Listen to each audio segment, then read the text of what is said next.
o perdão desbloqueia, o perdão abre caminhos, o perdão liberta, o perdão desacortina, o perdão abre portas, o perdão te deixa você voar pro mundo, né? Porque o que faz um foguete para poder, né, ser lançado pro mundo, né, para ir para a Lua, por exemplo, o que ele precisa? De combustível. Só que às vezes nós não entendemos que o nosso combustível, que a nossa força, que a nossa potência tá naquilo que eu vivo culpando, julgando, condenando, reclamando, porque, por exemplo, o meu sentimento em relação ao meu pai era muito de culpa, de que tudo na minha vida aconteceu por causa dele, que por causa dele eu não tinha conquistado tais coisas. E eu vim trabalhando o perdão durante muitos anos mesmo. Eu falei ontem, assim, foram muitos treinamentos, muitos cursos, muitas palestras, muitos estudos. E num curso que eu fiz, o Master Coaching, que eu fiz direto com o Paulo Vieira lá em São Paulo, em 2018. E eu achava que eu era a pessoa que eu tinha perdoado, né? Nossa, eu sou a pessoa, imagina, eu fiz um monte de curso. Eu sou especialista em perdão. E aí foi muito engraçado porque eu tava com muita tosse. Eu fui pro treinamento, eram 5 dias, e o Paulo, quando ele dá esse tipo de treinamento, assim, 18 horas, 16 horas, nada menos de 18, né? Menos de 16, assim. E aí tem o 18, tem o 20, teve um lá que nós ficamos, tipo, até as 3 da manhã. E aí, quando ele, assim, eu tinha muita tosse, eu passei o treinamento inteiro na base de medicamento e tosse, medicamento e tosse, medicamento e tosse. Até eu tenho uma foto com ele nas minhas redes sociais ali que a gente tirou nesse evento. E aí ele falava que a tosse era resistência à mudança. Eu dizia, faz sentido não, né, esse negócio, tô resistindo o quê? Quando ele falou que o perdão é uma prática que nós devemos fazer todos os dias, mas assim, eu tive uma crise de tosse que não passava mais. Ela não passava, porque eu me julgava, né? Eu me julgava a pessoa mais assim, nossa, eu perdoei, eu aceito, eu entendo, eu compreendo. E aí teve eu nem lembro exatamente qual foi a ferramenta que ele fez e aquilo me deu uma raiva. Mas uma raiva, uma dor de estômago, um mal-estar, e eu disse, eu preciso resolver isso, eu vou ter que trabalhar isso. Então, gente, assim, quando eu fiquei pensando sobre isso tudo, eu falei, eu acho que esse é o ponto da libertação. Lembra que eu falei na nossa primeira live? Quem você pensa que é, não é quem você é. Aquilo que você acha que sabe sobre você, não é nada disso. Porque a nossa imagem, ela é distorcida. Nós julgamos os nossos pais, essa não é a parte, eu vou dizer quando é a parte dele. Nós julgamos os nossos pais, nós condenamos os nossos pais, nós culpamos os nossos pais. Mas aí é essa parte do Bert Hellinger. Os nossos pais deixaram a melhor contribuição deles para o mundo, que somos nós. Nós, Tiago, que somos pais, nós deixamos o nosso melhor para o mundo, que são os nossos 3 filhos. E aí, por muitas vezes, eu renego essa vida, eu renego essa origem, eu renego tudo aquilo que veio de mim. Quem você pensa que é, não é quem você realmente é. É isso mesmo. É assim, por quê? Porque nós temos uma imagem muito distorcida. Por que eu tô falando sobre isso? Iniciando a nossa fala, né? A nossa noite com esta fala. Porque eu penso que eu sou algo, eu rejeito os meus pais, eu renego o comportamento deles, mas eu sou exatamente igual a eles. Eu não consigo fazer diferente deles. E aí, assim, eu me vi na fala do Wendel hoje há 5 anos atrás. Porque eu falo para todo mundo, nos últimos 6 anos, teve uma grande mudança na minha vida. E, gente, assim, eu sou a pessoa que estou autorizada a falar sobre mim. Então, ai, que chata a Ed ficar falando dela o tempo todo. Azar, vocês vão ter que ouvir. Porque eu acredito que nós aprendemos muito mais pela experiência, pelos exemplos, pelas histórias, do que pelo contexto teórico. Então, eu estou autorizada a falar da minha vida. Os meus clientes, eu não posso abrir detalhes como eu posso abrir aqui. Então, há exatamente 6 anos eu comecei a entender a força do sistema familiar na minha vida. Porque eu dizia assim, eu não sou igual a minha mãe, imagina, eu não sou igual ao meu pai. E aí eu me vi fazendo exatamente igual a eles, exatamente há 6 anos atrás. Quando eu me dei conta que aquilo que eu tanto rejeitava, eu era igual. Isso foi um grande divisor de águas na minha vida. E isso que eu tô falando, que eu já faço curso de perdão, assim, ó, o pai dos meus filhos faleceu fazem 14 anos. Então, é esse o período exato que eu venho trabalhando perdão na minha vida. Mas eu achava que eu estava livre, que estava tudo bem, que não tinha mais problema, mas eu não conseguia conversar com meu pai. Só que quando eu entendi a força deste sistema, porque ele pode ser uma força propulsora ou uma força contratora, né? É assim que fala? Eu sei. Às vezes ele inventa umas palavras aí, né? Então, ou ele me joga pro mundo, ou ele me retrai, ele me prende. E aí, eu tinha crises de enxaqueca fortíssimas, mas era um negócio absurdo, assim. Eu tinha, 2 crises ao mês. Umas crises de ir pro hospital, de ficar 3 dias fechado e dos meus filhos terem que cuidar de mim. Então, olhem só, aquilo que eu tanto rejeitei que os meus pais faziam, que era me deixar ao cuidado dos outros, eu não conseguia fazer com os meus filhos, porque eu estava tão doente, tão debilitada emocionalmente, que os meus filhos precisavam cuidar de mim. E eu acabava repetindo o abandono com eles. Gente, olha só. Quando eu falo de abandono, eu não falo do abandono de entregar para um orfanato, por exemplo. É um outro tipo, tem esse também, mas é um outro tipo de abandono. Os meus pais precisavam colocar comida dentro de casa, eles precisavam pagar a luz, não tinha, tem que trabalhar, então deixa com o vizinho. E depois que eu fiquei um pouquinho maior, eu tinha 8 anos e eu e o meu irmão. Só que isso causa um dano, que é o dano da rejeição, o dano da insegurança, o dano do medo. E aí eu já sabia disso. Só que eu achava que assim, eu tô fazendo terapia, tá tudo resolvido, tô fazendo terapia, tá tudo resolvido. E quando eu entendi que o nosso sistema é a nossa família de origem, pai, mãe, vovó, bisavô, tataravó, sei lá quantas outras a nossa linhagem. Só que isso, ele é um impacto tão grande que eu chamo de padrão de repetição. Aquilo que eu tanto rejeito é o que eu mais trago pra mim. Então, eu rejeitei muito o comportamento do meu pai. Qual era o padrão de parceiro? O que eu rejeitava do meu pai. Igual.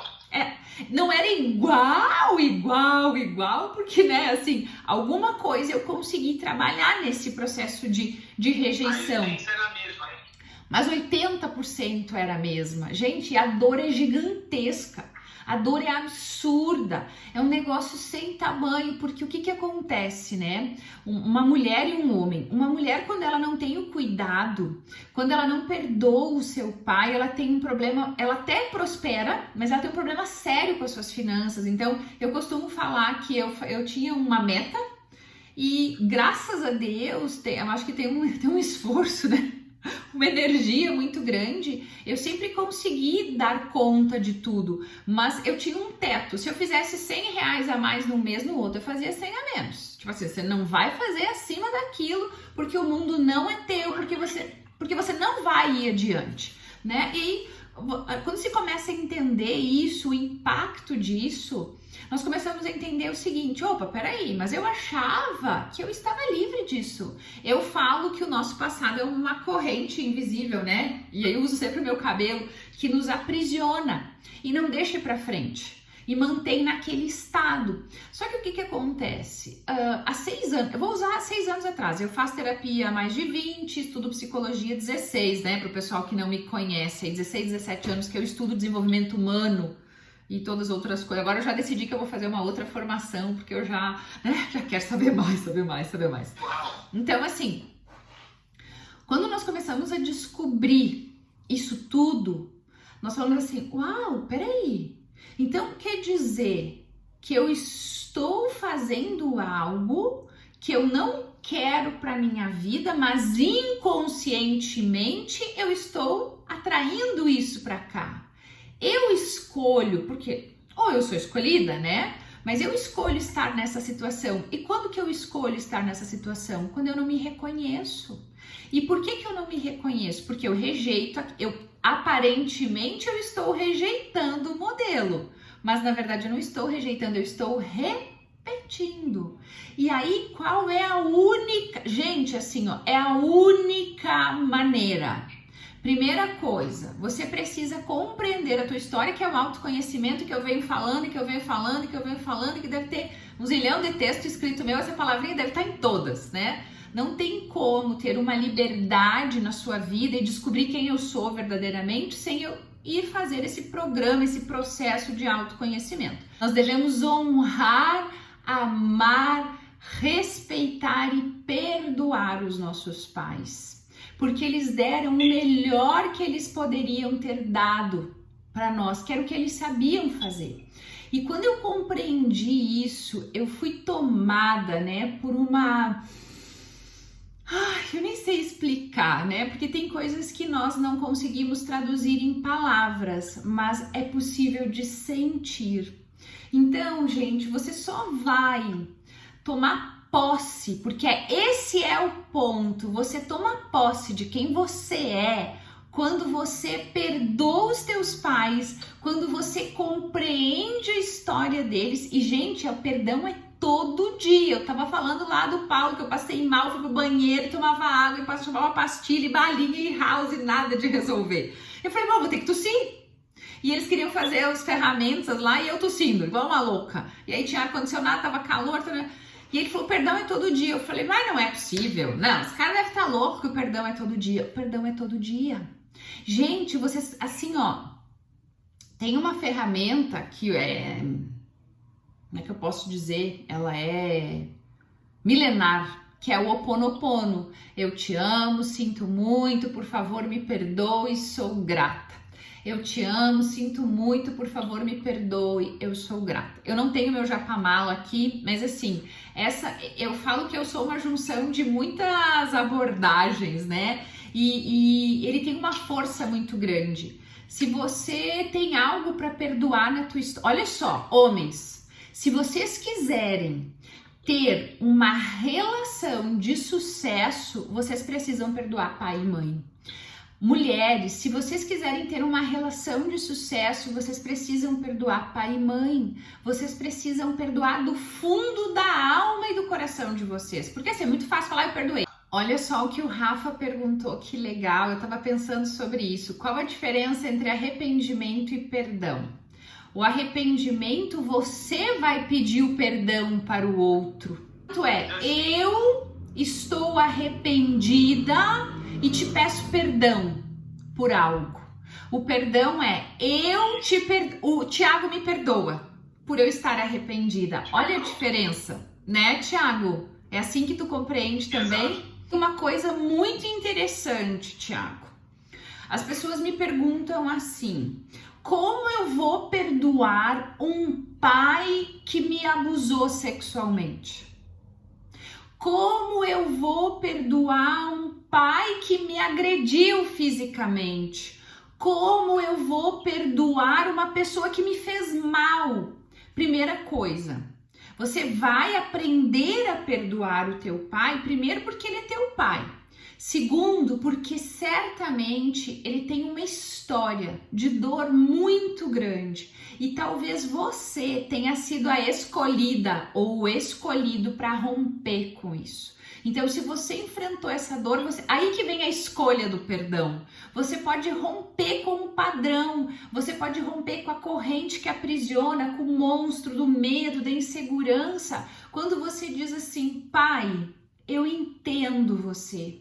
Eu respeito você e eu te perdoo, porque eu sei que você é tão vítima quanto eu. Gente, isso é muito complexo, daria umas 20 horas, eu acho, de um treinamento só falando sobre isso.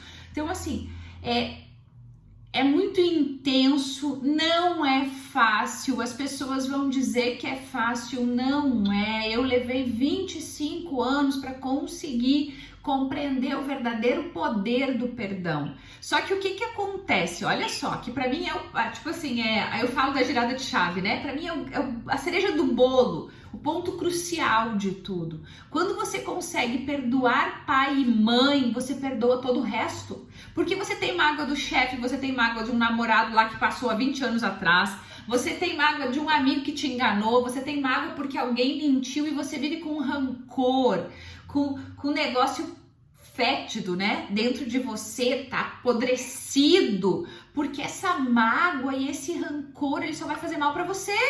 Concretizar o perdão no ato, na conversa, no abraço com meu pai foi muito libertador para mim. Foi uma coisa muito incrível. Minha mãe, se a minha mãe estiver aí, ela pode confirmar. Não sei se ela tá, né? Porque se ela talvez ela tá lá com vergonha. Mas eu disse: mãe, eu não fui conversar com o teu ex-marido. Eu fui conversar com meu pai. É o meu pai que eu fui conversar. Não é com o teu ex-marido. Porque quando eu faço isso, gente, eu me liberto de ser a protetora da minha mãe. A minha mãe é minha mãe, o meu pai é o meu pai. É uma coisa que ninguém vai tirar. O Wendel falava isso hoje, e aí, assim, né, as construções, elas vão acontecendo de uma forma tão linda. Não importa se teu pai morreu, você tem um pai.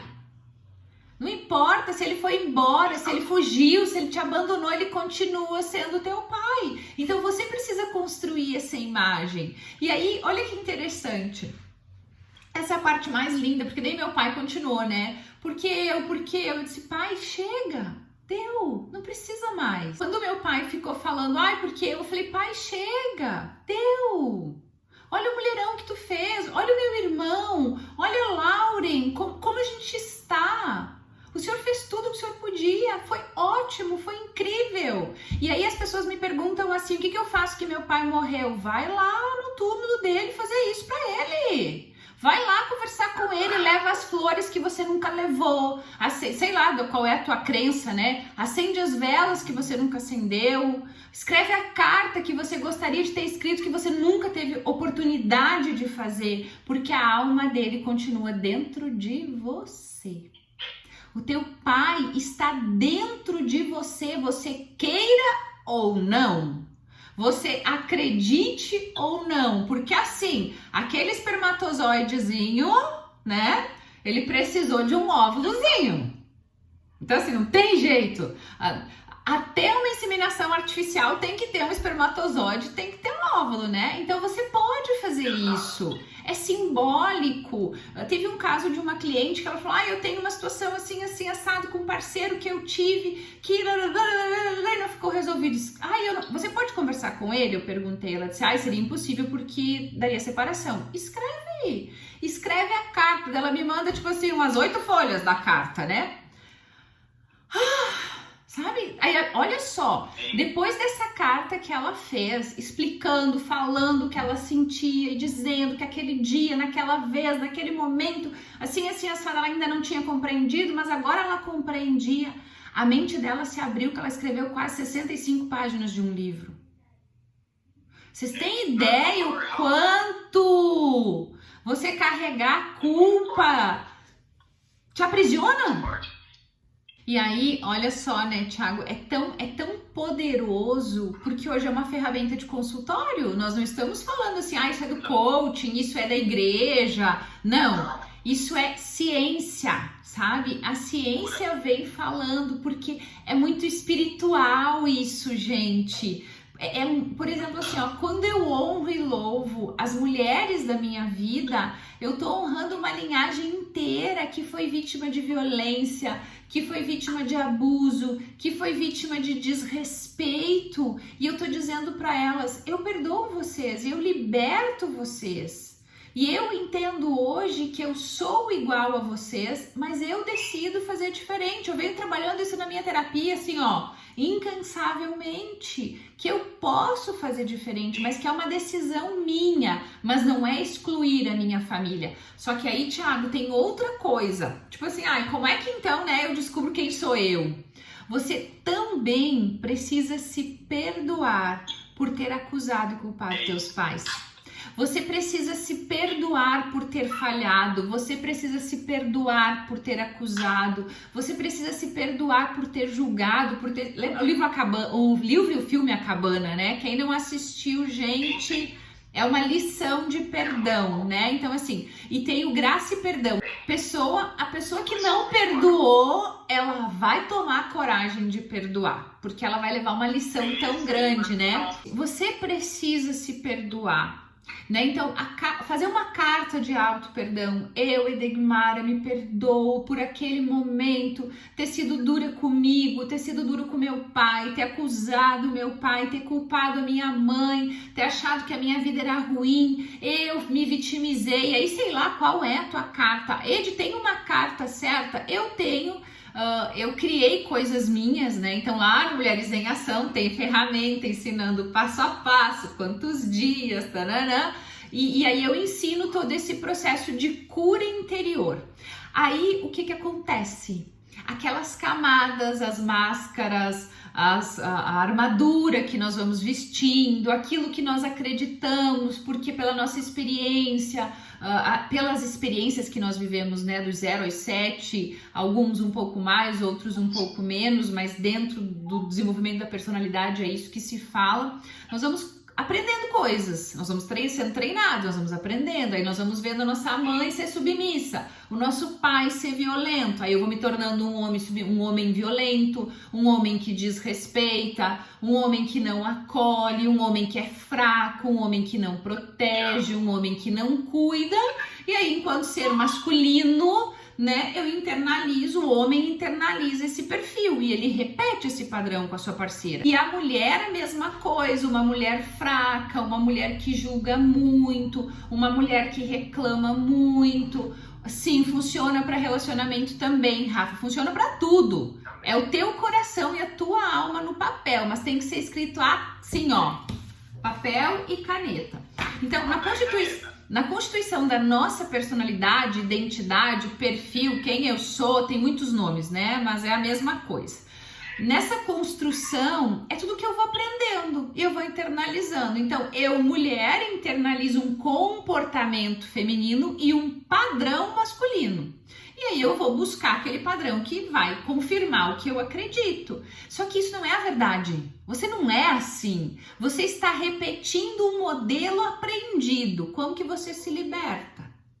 Primeiro se conhecendo, aprendendo que isso que você faz. Eu acho que eu já falei isso milhares de vezes, vou repetir de novo. Se você já assistiu, me desculpe, vai ter que escutar mais uma vez, né, Thiago? A nossa audiência vai ter que escutar.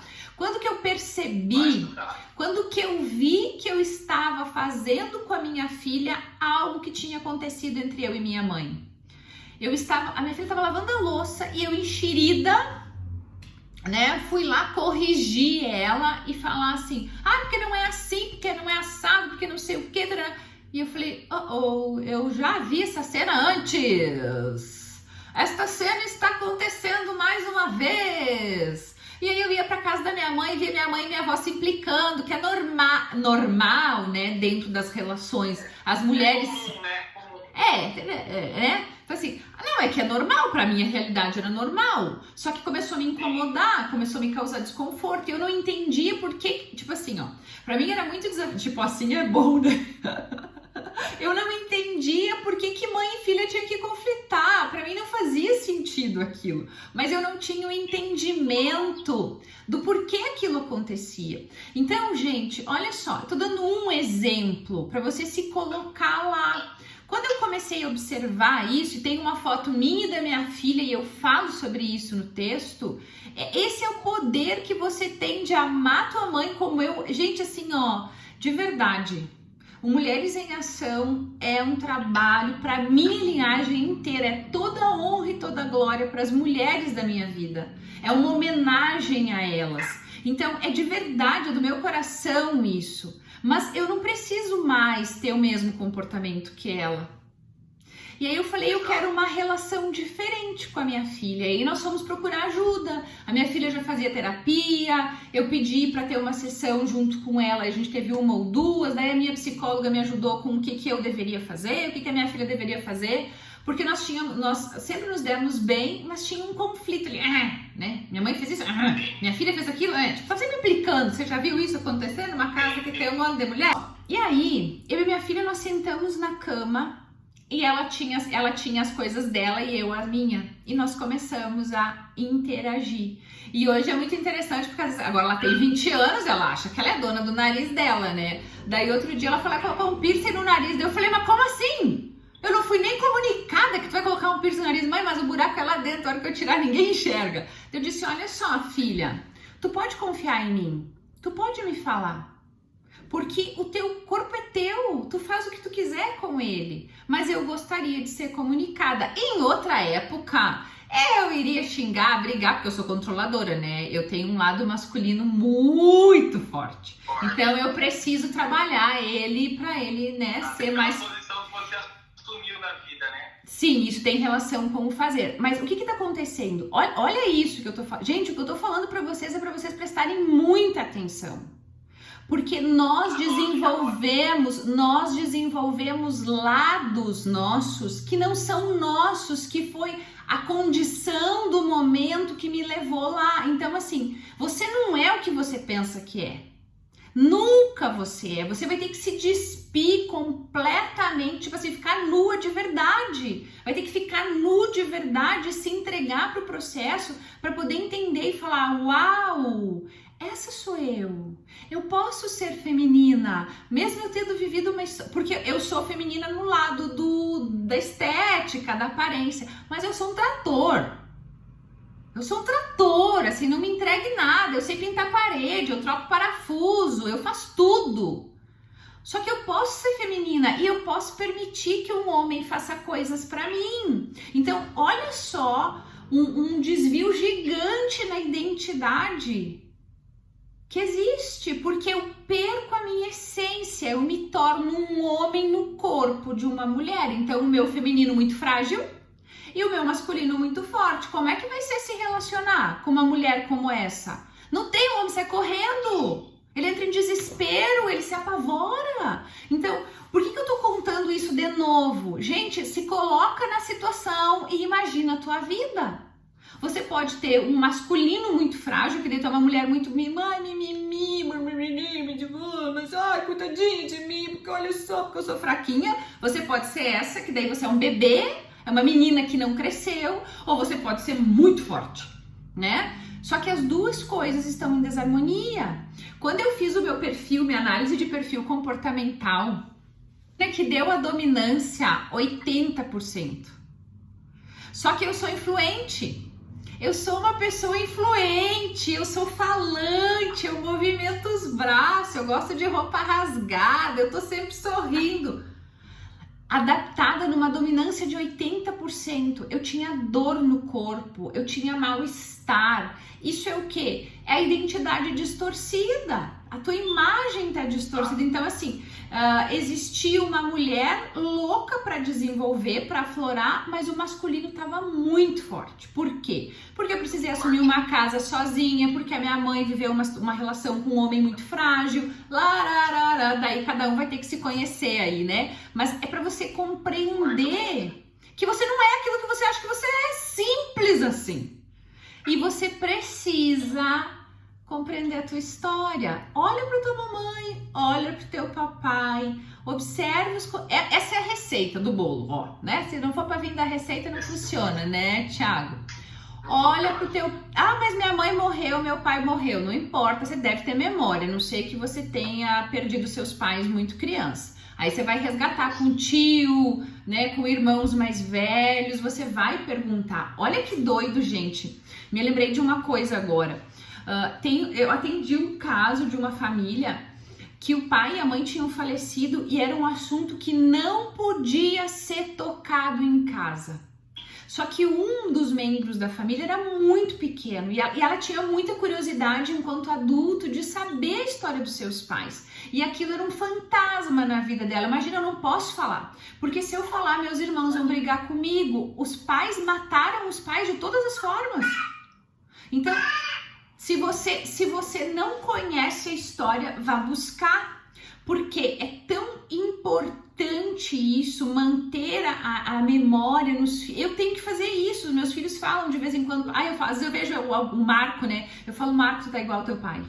Tu tá igualzinho teu pai.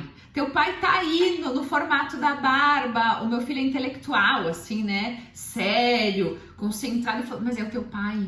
É puro teu pai. O Luli adora futebol, foi uma história que a gente... Agora ele tá no basquete, mas ele adorava futebol. Foi uma história que a gente contou. Teu pai amava futebol, ele adorava jogar. Quando era frio, não importava, ele ia. Taranã, teu pai queria ser médico, mas acabou fazendo administração. Sabe essas coisas assim? O papai gostava de comer isso, o papai gostava muito de churrasco. Por quê? É para manter a memória viva. Então, se você não tem lembrança tua, vá buscar lembrança para construir.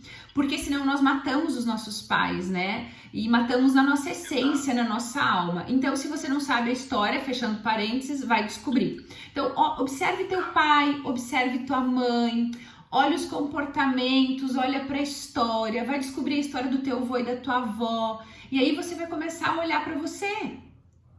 É fácil fazer isso? Nada fácil, porque vai dar dor de barriga, vai dar dor de estômago. Tem gente aí que escreveu, que fez a carta, que fez isso, que fez aquilo. Então, eu poderia até chamar e falar, é fulana, como é que foi, né? Se quiser se manifestar, tá aí me assistindo, que eu sei. Então, assim, deu dor de estômago, deu dor de barriga, deu insônia, dias sem dormir, mexendo nessas coisas, e ainda mexe, e de vez em quando ela me manda um WhatsApp, eu tive uma sensação, aí eu preciso de socorro, me socorre. E a gente trabalha a questão, por quê? Porque é muito complexo, né? Aceitar e entender que os nossos pais têm tanto impacto na nossa vida.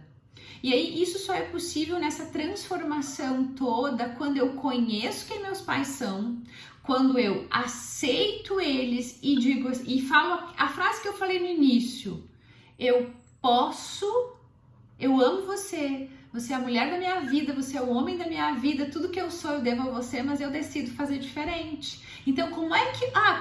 agora eu decidi fazer diferente, né? Como é que é fazer diferente? Sabe aquela crise de ciúme que você tem o hábito de ter? Você vai respirar, vai pensar e vai falar assim, como é que eu posso fazer hoje? Eu sempre fiz assim, de que jeito que eu vou fazer hoje? Sabe quando você vai lá e come a geladeira inteira quando você tá ansioso ou ansiosa? Você vai olhar e falar assim, hoje eu vou fazer diferente. De que jeito que é que eu nunca fiz? Né? Ai, você briga no trânsito. Você reclama do mundo.